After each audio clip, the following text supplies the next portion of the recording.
Қайырлы күн достар, менің арнама қош келдіңіздер. Сіздермен Толқын. Бүгін біз сіздермен ыстық күнде сергітетін салқын сусын, каркаде сусынын дайындаймыз. Ыстық күйінде де, салқын күйінде де қабылдауға болады. Өте дәмді әрі оңай жасалады. Видеоны соңына дейін қарап, менімен бірге болыңыздар. Үстеліме 3 литрдей су құйдым. Оған мынандай каркаде шайын қосамыз. 2 ас қасық қоссақ жетеді.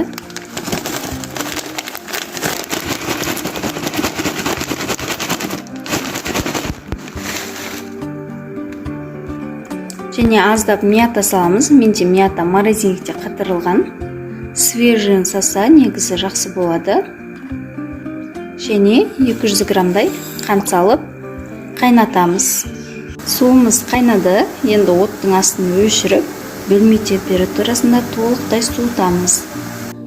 Суымыз толық суығаннан кейін сусын құятын ыдысымызға құйып аламыз. Ішіндегі каркаде шайын және жалбыздарды құймаймыз.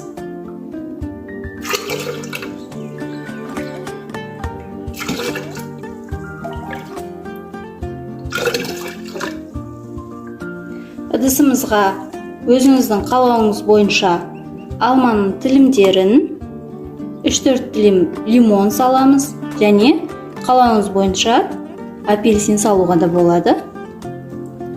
Және мұз саламыз.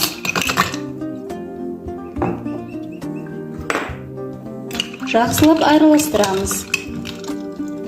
Салқын күйінде ішкен жақсы, 1-2 сағатқа тоңазытқышқа салып қоюға да болады. Біздің сусынымыз дайын. Ыстық күнде салқындатып немесе ыстық шай ретінде де пайдалануға болады. Бұның пайдасымен қоса зияны да бар. Асқазан жарасы және өтінде, бүйрегінде тасы бар кісілерге көп пайдалануға болмайды. Видеоны соңына дейін қарап, менімен бірге болғандарыңыз үшін алғысым шексіз.